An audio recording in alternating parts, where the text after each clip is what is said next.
An ionic compound is composed of positive and negative ions that are combined so that the numbers of positive and negative charges are equal.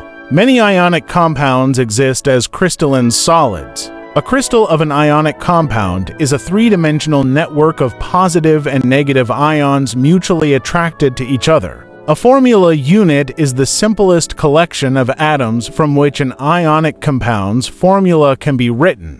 One formula for sodium chloride is 1 sodium cation plus 1 chloride anion.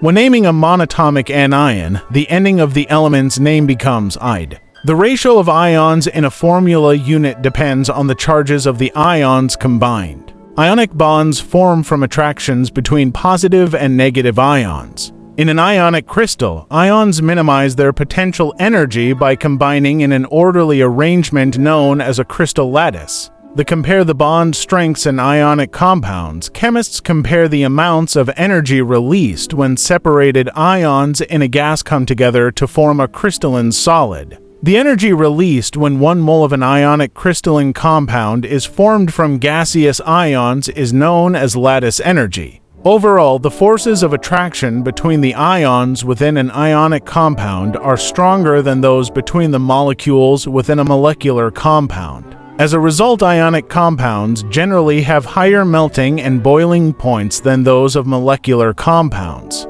This reflects the fact that the melting point, boiling point, and hardness of a compound depend on how strongly its basic units are attracted to each other. Ionic compounds are both hard and brittle.